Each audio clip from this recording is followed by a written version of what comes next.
And welcome back to Roger That, a podcast presented by HVAF. I'm your host, Nolan Anderson, and I invite you to join me as we discuss how HVAF is ending veteran homelessness and how you can join us in our mission. Today on Roger That, we have a very special episode for you. Today is Giving Tuesday. In the spirit of the day, we are honored to speak with a few of our community heroes who have given so much. In this episode, we will feature the courageous stories of 3 remarkable firefighters who bravely battled the catastrophic Manchester Apartments fire on October 26. Our guests include Battalion Chief Dave Cook, who served as the incident commander, Captain David Richards, the executive officer and a military veteran, and Private Matt Perkins, 1st Engine. Their first-hand accounts and insights not only highlight their heroic efforts, but also shine a light on the resilience and strength of the firefighting community. Stay tuned as we dive deep into this conversation and discuss the experiences with these community heroes. Fire department says a downtown fire at a Veterans Resource Center over the weekend was accidental and started in the attic. The fire caused more than 4 dozen veterans to lose everything they own. The fire happened in downtown Indy last Saturday. 941 inch 43 MS 94 901 North Tenton Avenue. My name is David Richards. I'm a captain in the Indianapolis Fire Department. Been on for 25 years. I was in the Marine Corps for 3 years in the 90s and did crash fire rescue in the Marine Corps. Private Matt Perkins. Been in the fire service on 15 years, just past 15 years. Been 8 years with Indianapolis. So, first question I have for you guys is, can you take me back to the initial response to the fire at the Manchester Apartments? Did a call come in? I mean, since you guys are in such close proximity, was it something that you guys saw, like smoke or things like that? I just kind of want to understand where you guys were at when the fire actually came in.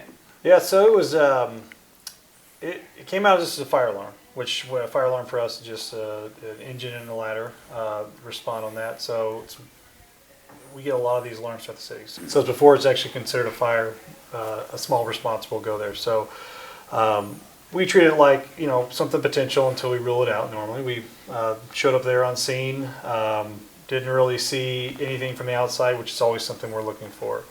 We had some people exiting at that point and kind of telling us, hey, we see some smoke on the 2nd floor, which in that, then we start thinking of all the possibilities and what we can. So we, at that point, walk upstairs, meet it on the 2nd floor, and that's when we start to see a little bit of a haze in the hallway. I wouldn't say we've been on burnt food before that's been more than this, so it's still at this point, it could be something like that. Having been in, enough experience with this, I could tell pretty initially that was probably going to be something more just based on the smell of it. So we kind of been trained, and the difference between plastics, which is most of our construction of our couches and everything have a little plastic in it, the smell of that, or burning food. We know that this one smelled like wood, which usually is an indicator that it is in the structure itself. But so we found a place where the most of it, the smoke was, the origin of most of the smoke was one of the apartments.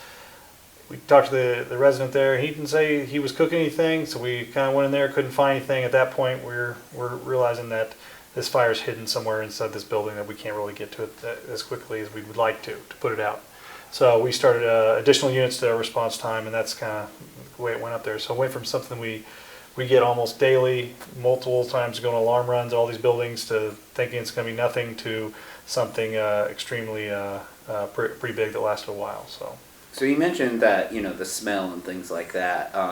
What goes into testing, checking out the building and seeing what type of response is needed? Is there just eyes, ears, sights, and smells, and you guys assess and use your training, or is there certain indicators that you're looking for? You mean for an alarm response when we go there? Yeah, so we'll go in there, and obviously visually, if we see anything, it kind of leads us down the path of, we need to find there's something burning somewhere, or burnt. So food is one thing we go on a lot. People burn up popcorn, just something, they get the place smoked up pretty good. But most of the time we don't need that. But even on those runs, we'll still go and investigate the area and make sure it was contained to a specific location. Mm-hmm.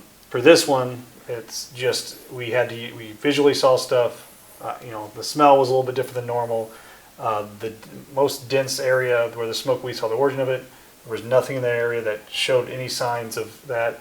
Then we start bringing out technology that we have, which is our thermal imaging camera. The truck company, the ladder that goes with us, they have a thermal imaging camera so they can see through walls and see through the ceiling and stuff like that. And even with that, it was kind of tough to pinpoint exactly where it was. And that's looking for like heat signature, Yeah, kind of so- like Predator style. Yep, exactly Okay. like this. So it can look through that and you can see that. And I've been on runs before, not this one in particular, but same kind of situation. You can see it, oh, it's right behind that wall. We can open that wall and put it out and not get to go anywhere. So they weren't as successful this one, pinpointing exactly where it was. I could see warmth, but all around. And it's because it was everywhere a lot bigger than, than what we knew at that point. So once that happens, then we start making inspection holes and trying to actually locate where we can put the fire out. So and so a lot of things get spun up really fast once we realize that we're going to have to start open up walls, open up ceilings, getting residents out at the same time. So everything starts happening really, really fast and kind of snowballing. So we try to manage a chaotic situation with that. But we use all of our senses, everybody we have, from visually to smelling to hearing and stuff like that. Because sometimes you'll be able to hear fire even behind the walls and stuff like that. But not so much in that case. We just knew there was something hidden that we were trying to find. Yeah. So what's like the standard determination of an evacuation? Is there kind of like a set level, like you guys knew it was going to be bad and that's why we got it out? Or is there like, safe, never sorry type metric? Well, I mean, ideally for evacuation, we'd love to see everyone out before we get there. And even if they know there's an alarm going off, we got to make sure people are physically able to get out of the apartment like that. So it's like I said, things really start to spin up with keeping that fire, putting it out ideally, but if not, keeping it enough contained that we can make sure everyone gets out successfully. But yeah, we love to see it when there's a big pile of people outside, but that doesn't always happen. So we always assume it's occupied until we've checked everything, because we do 2 thorough searches on everything before we completely call the building clear. So we all have our responsibilities. So we know we have an order of arrival. So being just the first 2 units on scene, we kind of have a shift between getting there, looking for investigating what it is, and then immediately the engine's going to try to get some sort of water supply established so we can get fire or water on that fire, so we can either A, put it out, or B, contain it to an area so we can buy time enough to get people out. So the engine company's doing that already. The ladder company is making sure initially we had access to where we needed to be to get the fire, the best access we can, but then they're going to shift to getting people out immediately. So. And obviously, because of an alarm, we only have 2 people. Normally, we get a significant amount of resources that go to work immediately with that. So, just in this scenario, it was tough balancing multiple things until you get resources coming in there. But we knew immediately once we called that box what our jobs were to do. So, and we're trained that from Academy. First arriving unit engine does this, second does this, and so we switched to fall back on that training that we have to know exactly what the steps and what we're supposed to take. Yeah, so it's the first response, going back to what Matt had said earlier, it's 2 apparatus. So they arrived with 8 people, and their goal together was to find out where, if they have anything and where it's located at. Yeah. Then after that, then you broke into the people that were going to extinguish the fire, and then the people that were going to start evacuating the floor that the fire was on and above the fire. Then once they called the box, they went from having 8 people with 2 apparatus, and because of the size of the building, they went to 4 engines, 3 ladders, 2 battalions. So now we really got the manpower coming, but now you're 3 or 4 minutes behind that getting there. So they were on scene for probably 5 or 7 minutes easy before they had help coming. So when you make the determination, and you didn't see the crowd of people outside like you would have liked to, and you made a determination that you need to proceed with evacuation, besides visual confirmation going through do you go through each and every room? Do you coordinate with staff on site to kind of match up numbers and things like that? Or is it just every single room, every single person, just making sure it's clear? So it works on multiple levels. So on my level, being inside like that, we're every door, every closet, every bed, every place a person could be is quickly evaluated to get successful. So we go as fast as we can. That's what they're doing, room to room. Everything gets unlocked. That's what we're sweeping. And we're getting everyone outside best that we can. the people on the outside that are going to assist that, they are going to get with management. I mean, the chief can speak more to that, or Cap can speak to that, as in like they are corresponding with the building reps and whoever to try. Someone is in charge of that, already getting numbers and trying to match those numbers with the people inside. There are people outside. When we bring someone outside that are talking to those people individually, do you have your family? Did you have everyone accounted for in your family? So a quick unofficial one there of just local, and if we hear anything like that, then we send people directly back to that if we can when we have the resources to do that. But it's a very systematic thing. I mean, everything gets unlocked. There's not a cubbyhole. Our goal is to make sure every nook and cranny is covered as fast as we can, so we get those people outside. But like I said, my job was very small compared to that. They start working outside where they start getting a more thorough checklist and accountability for people. So Okay, so it's really like organized with each individual firefighter role. Like each firefighter knows what they're doing in their section. Yes. So it's not just kind of everybody kind of hits the trenches and runs through to put out the fires. Correct. Okay. Everybody has their own individual roles as units, engines, ladders, and squads all have their individual tasks depending upon this order of arrival that you heard about. From a search standpoint, because life safety is so important, we're doing 2 searches. One's called a primary search, and then we do a secondary search.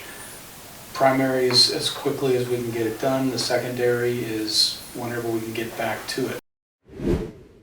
the building itself, sometimes it's a blessing and a curse. So, for example, the building was very stout there. Like it gave us some time to work in there, but it also hindered us because of some of the getting access to the inspection holes. I mean, it's plaster and lath and stuff like that, which is not drywall. Yeah. It's hard to get through that stuff and get access to where we need to be. So it's kind of a double-edged blade on, or sword on that. If you get the benefits of, okay, I'm working here a little bit longer, but the materials, if it's burning like inside there, it may be an old building, but all the couches and all the new, it's all plastic. It's also, everything so will go the initial load inside the room itself is going to burn hotter and faster into that. So specifically for Manchester, did anything about the building dictate your strategy for fighting the fire? Well, I was going to say that the buildings don't change our strategies. Mm-hmm. It either gives us more time or it takes away time for us to get to. Gotcha. So it's a timing thing. Yeah, and then also depending where the fire was. Yeah, location of the fire on this probably was more than anything, and then as Matt had mentioned earlier, whenever they put the tick on the ceiling, they couldn't really tell right where it was. It was because it was already coming all the way across the ceiling, and it already consumed the attic space or the cock loft space. So above that's 4 a or little, 6 apartments. that's a little different because most fires you go on, the fire is within the room. Yeah. And then you're worried about getting it up that way. Mm-hmm. In this situation, there was no fire in the room. It was all Already above the room.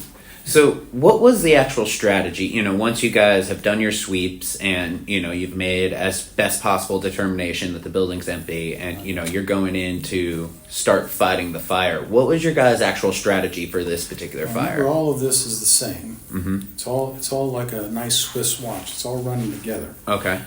And Matt was doing the right thing, being the officer on the engine, because he's the one with the hose line. He's the one putting the strategy together. Okay. And the minute he knew that it was above the ceiling, again, it's one thing to have it in a room where you can see it and put the water on it. Above the ceiling, you don't know where it's at. Is it just here or is it all the way down?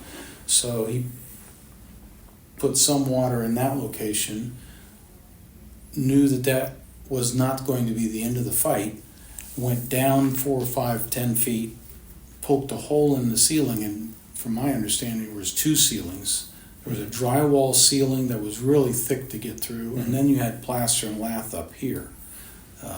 So you poked a hole through the second one up above, saw flames, so you jump back another 10 feet, because what you're trying to do, and again, this is strategy no matter what building you're in, you're trying to get ahead of the fire and push it back to where it was. And so that's what... So this is something I didn't know. So you're actually in the building and you're in there actually with the structure to determine where the fire is before you're just blasting out with the water. Exactly. So it's not like a show up, start spraying once everybody's out. There's actual strategy behind it of Yeah, where the hoses. You can have as much water as you want and start spraying it. If you aren't putting it where it needs to be, you're doing nothing. It's so. Our goal is to, once we've had some fire, our firefighter was spraying that area, and we were trying to move back beyond that, as the chief said, to try to find a spot where we could hold a stand. Said the fire's not going to come past this point. That was our goal.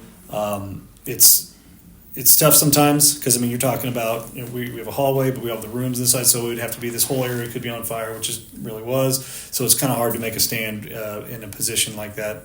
The worst case scenario, we're trying to buy time. Like I said, ultimately that's what it is. I go sometimes you're just not going to win it, but if we can slow it down enough to have the ladder companies do their searches and get people out, that's what we're doing. So the goal is to try to be offensive and attack them and stop the fire from going anywhere, and we're just moving back.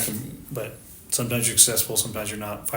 No two fires have ever been alike. They'll never be alike like that. We try to learn from ones we've done before, and we try to train for that, but fire is unpredictable on some things, and we have a lot of different buildings out there. So. Yeah. But I'd say this one was successful in the sense of Matt had made a stand, contained it, like he said, to one side of the building, and allowed for that evacuation because there were still more victims found on the fire floor as we were moving out of the building. So, Oh, wow. So, yeah, he did a great job with his crew to maintain that fire to the other side of the building. So would you say that this was a successful operation of putting out the fire and things like that by IFD standard? It was successful because no lives were lost.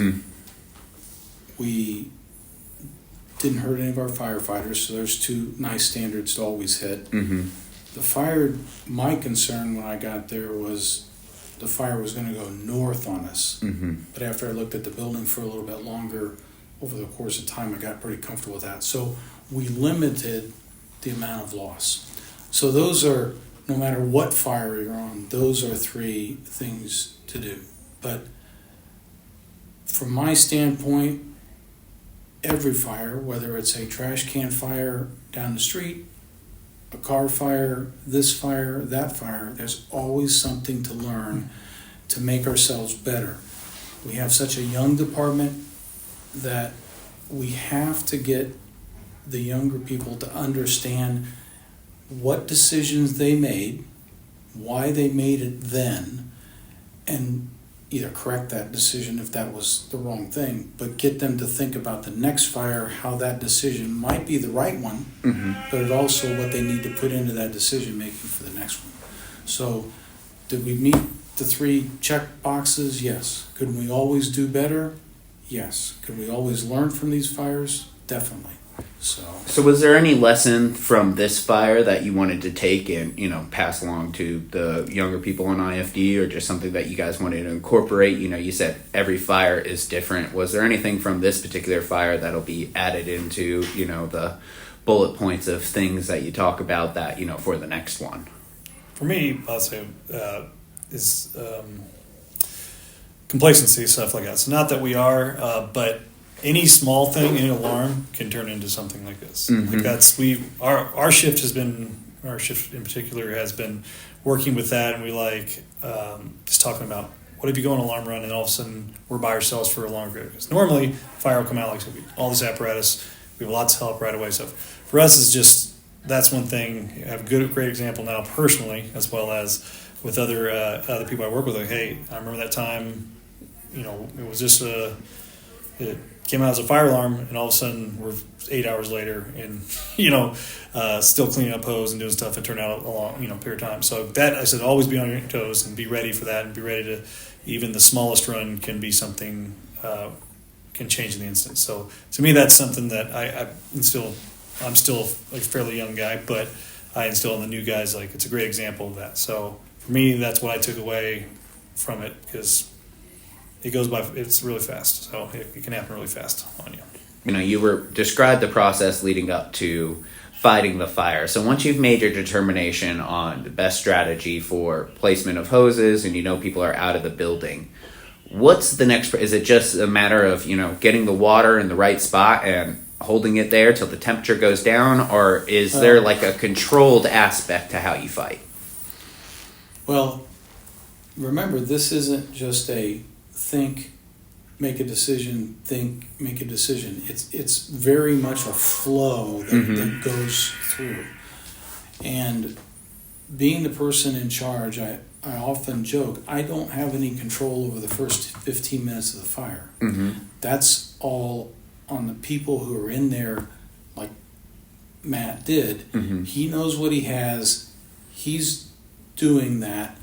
And all these crews that are coming in are supporting him. And that's what I'm trying to do, is support his strategy that he's already implementing. And so everybody's fighting as hard as they can to accomplish that strategy. The challenge becomes getting, especially on this one, getting water into the right spot. It's one thing if it's in a room, you'll have 4 or 5 hose lines at that door blasting this room. In this situation, the fire was in this relatively confined horizontal space that not everybody had access to. And so that may not have been communicated clear enough to everybody outside, because everybody else thought it was probably started on a floor and went up into the. So everybody's fighting to do their job to get people out, to assist or augment the attack lines that are going in there in whatever way their company's doing that, in order to be successful. I mean, it's a competition, right? We're there to win, and we don't want the fire to beat us in any way, shape, or form. And so just to make sure I have it right, so you mentioned the company. There's fire, ladder. What are the other divisions So there's engines. Engine, yeah. So engines carry the water, and they bring hoses in to actually extinguish what typically people think of firefighters doing, is throwing water. Then we have ladders, and the ladders bring equipment and ladders, both external, mounted to the apparatus, and then they have ground ladders they can bring around to access. But they also are who go inside and conduct the searches. So they help locate the fire, then start their searches where the fire is, and then move away from the fire, because that's where you're going to find victims that are most vulnerable, closer to the fire. They work their way away from it. Squads, they're 2-person apparatus. We have one of those show up, and they also assist with the search. So on a fire like this, we had 2 ladder companies inside helping with search, and 2 squads. And then we had 3 engine companies inside before we ended up pulling out, because we located the enemy being the fire. And then once we did, it was like we were trying to keep it from flanking us, and we didn't know what exactly we were dealing with structure wise, because I can see what the layout of the building is, but I don't know how it was constructed. I got a pretty good idea, given the age of the building, about it not having firewalls. That's always the complete unknown. So in today's building construction, although it's weaker construction, the architects are helping add in firewalls and such so that it can help prevent from spread. Well, in older construction, sometimes the construction wasn't built that way, drawn up that way, or maybe they didn't put them in there. So that was a big open space, so it basically ran that whole void space up there. So we were trying to stop it and put up a perimeter to keep it from going by. And that's what we were doing, was helping maintain it for a spot so we can get everybody out. But and then the crews outside were then setting up to go defensive, just in case. It was already burning through the roof when we showed up. So they had fire above us, and it was through the roof. So the crews that were outside and the chiefs that were on the other side of the building were already analyzing that and going, if this happens, because everything's fluid, as the chief was suggesting, we're going to do this and see how it goes. We're going to then change this and do this and keep testing it like you do anything on a scientific level. Like, I'm going to test this and see if it works. Add this, remove this, add this, until we get a plan and get ahead of it. And then, so, yeah, I think all in all, like the question was asked earlier, if it was successful or not. Yeah, everybody, our first job is the life safety, get everybody out, protect ourselves, and then start saving property.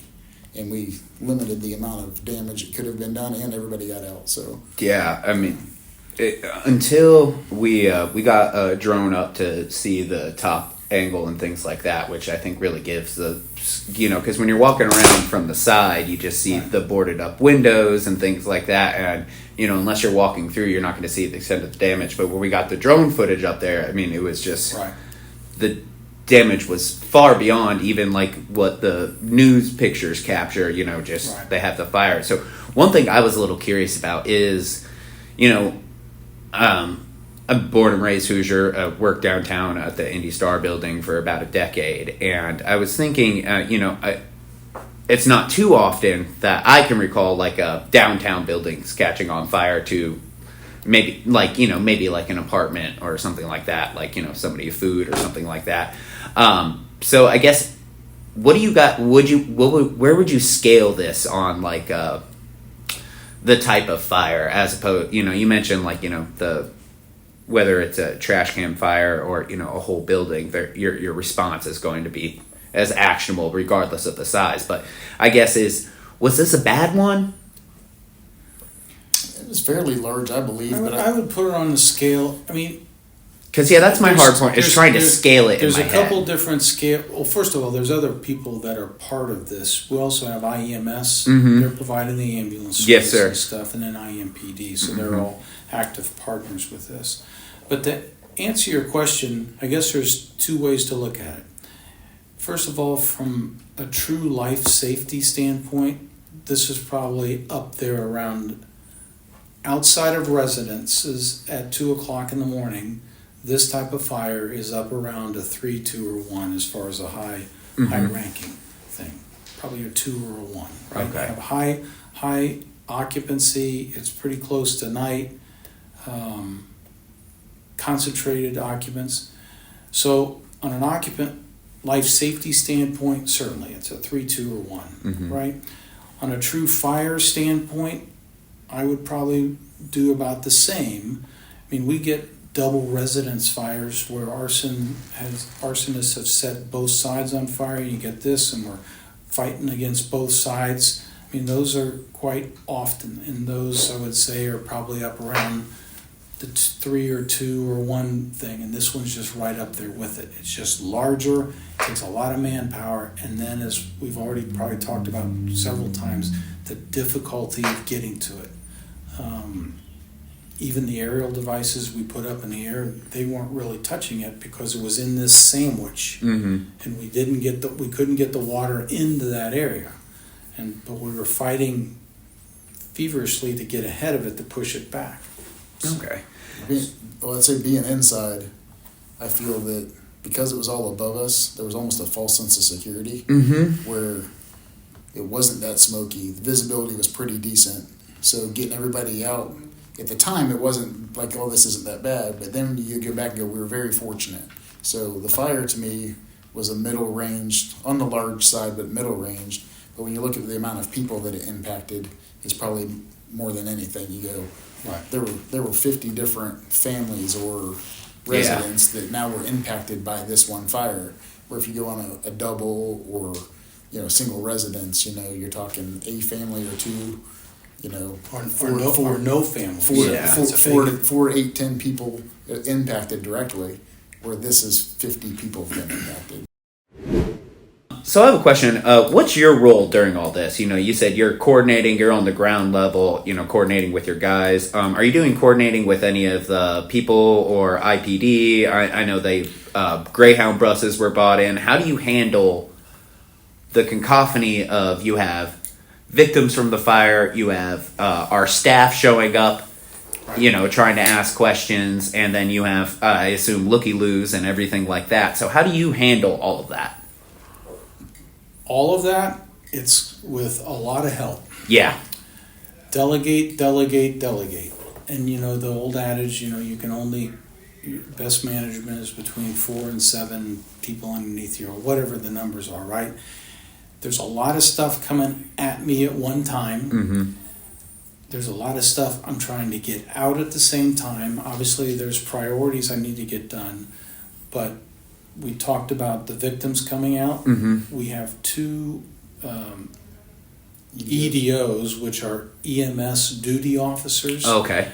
And they're EMS only. So when they arrive to the scene, they come to me, and their whole job is to set up the EMS portion of stuff along with IEMS. The one thing that was tremendous in this situation was when your staff came up, that was one thing that came to me is, hey, we got 18 people out. And I looked at them and go, great, how many people are in there? And I just turned that all, and my 2 EDOs, that was their first, both of them, that was their first day in that role. Oh, wow. So, But they both handled it very well, and I turned that whole thing over to them, and in conjunction with your staff and all the reaching back and stuff, we went from however many people were missing down to, I think at the very end when we left, was 5. mm-hmm. So it's a matter of that. Things that I can handle, I certainly handled. I knew I'm one who leans forward very heavily on what's going to be needed down the road. I mean, that's part of my role. I just can't be handling this. I got to look, because if I'm only handling this, I'm missing something down here. So I knew, because of the number of victims, it was a cool evening, get them there. I didn't have any idea regarding transportation, but knowing the buses would be there, we could use them in multiple different ways. Mm-hmm. I'm talking with other battalion chiefs on the other side. At the same time, there's another gentleman who's the shift commander. He's actually over me. And so I'm taking leads from him, but at the same time, I'm handling stuff coming to me that I don't send up to him. But it's basically delegating the stuff I can delegate, handling the stuff I can, Mm-hmm. and then if it's a real priority, I have to just keep jumping around from priority to priority. Yeah, so master chess player, you're a couple moves ahead because you got to be. Yeah, I mean, obviously, it's one thing, could we use more help at my area? Certainly. Do I get it? No. I mean, that's just for a whole bunch of different reasons, but I just have to handle it with whatever I got. So. On fire scenes, after the fire's out and stuff, if we're on a house fire or something, the family's outside and they need medication or whatever, we'll go in there and get it. In this situation, it's just a matter of just happened to be 24 hours later. One of the things I was ignorant on is how all-encompassing your guys' role is when it comes to a fire. It's not just show up, fight, and leave. There is a... the image of the firefighter has never changed, right? We're here to help. We're here, my adage is, we don't create the problems, but we're here to solve them, no matter what that is. Cat in a tree, dogs and puppies caught in a sewer, car wrecks, fires, or whatever. We get called, we'll solve the problem, and even after the situation's solved, whatever we can do to help, go get medicine, go get a dog leash for a dog that might be outside, whatever that, go get a pair of shoes for somebody at times. One of the questions I have to ask, and I think that people don't consciously think of firefighters until they need them. It's like, okay, now I need somebody, but you guys have an incredibly extensive staff, and so obviously there's a need for the service that you guys do. So I wanted to ask, is this, I guess, how would you describe your role in the community? Because I think a lot of people think that, you guys just fight fires, but even in your small description there's so much that's needed to actually fight the fire. And, as far as public for service and first responders, if you wanted to speak kind of what your guys do for the community as a whole.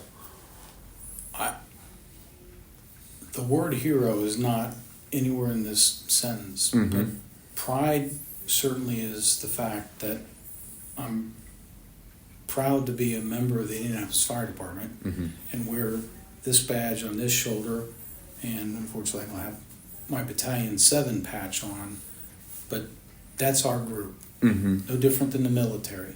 We're proud to be a part of it. We've all worked hard to get here. We have spent hours and hours getting to the levels that we're at, encouraging other people to get up to the level we're at, teaching them, because I'm not going to be around forever. So we're always on call, right? My family always laughs at when there's a car wreck, I'll stop and run across the street, and we've all done it, right? At church service, somebody gets sick 5 pews over, we'll go over and help that person out till the crews come up. So I guess it's a matter of being able to give back and help others in a time of need. I think our pride and ownership of this is we want to always keep polishing that reputation. We never want to tarnish it. And it's like the military, right? And, you might have one bad apple out there. I mean, I'm sure the police department, military, whatever group it is, you got one person. Well, that makes us work harder to polish, to get rid of that tarnish that was created, and to get everybody's image back up to where it should be. Awesome. So this one is a general question for all of you guys. If you were able to, let's pretend you had an open mic speaking to citizens of Indianapolis, is there general advice that you would give to citizens to be better about fire safety?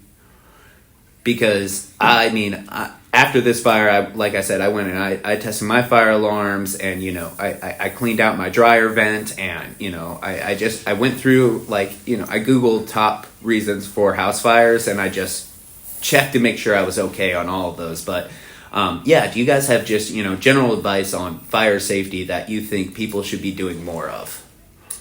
I'd say the complacency thing that Matt had suggested for firefighters, where the boy that cried wolf, we go on alarm run, we go on another alarm run, you get their false call, dust from the construction. And for us to stay geared up and ready to go to fight fire every time, to not get complacent about it. But the residents in the community need to do the same thing.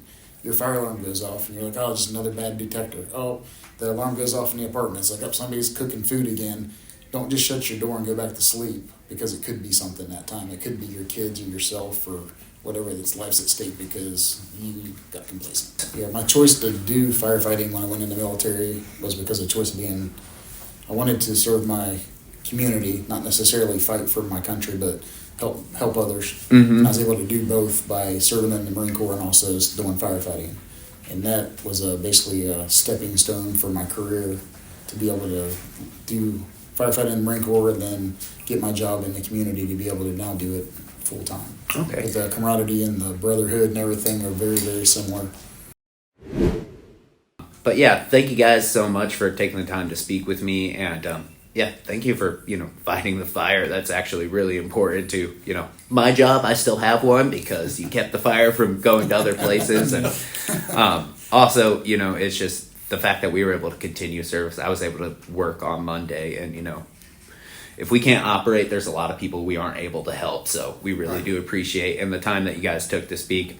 Awesome. I learned a lot. This is cool. It's important for understanding the work that you guys do. So again, thank you so much for taking the time to speak with me today. And welcome. Yeah, that we could get this worked out.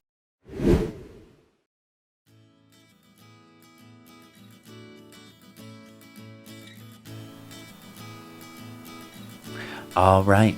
And that concludes this very special episode of Roger That. We are so grateful to Chief Cook, Captain Richards, and Private Perkins for sharing their stories and for their unwavering commitment to serving and protecting our community.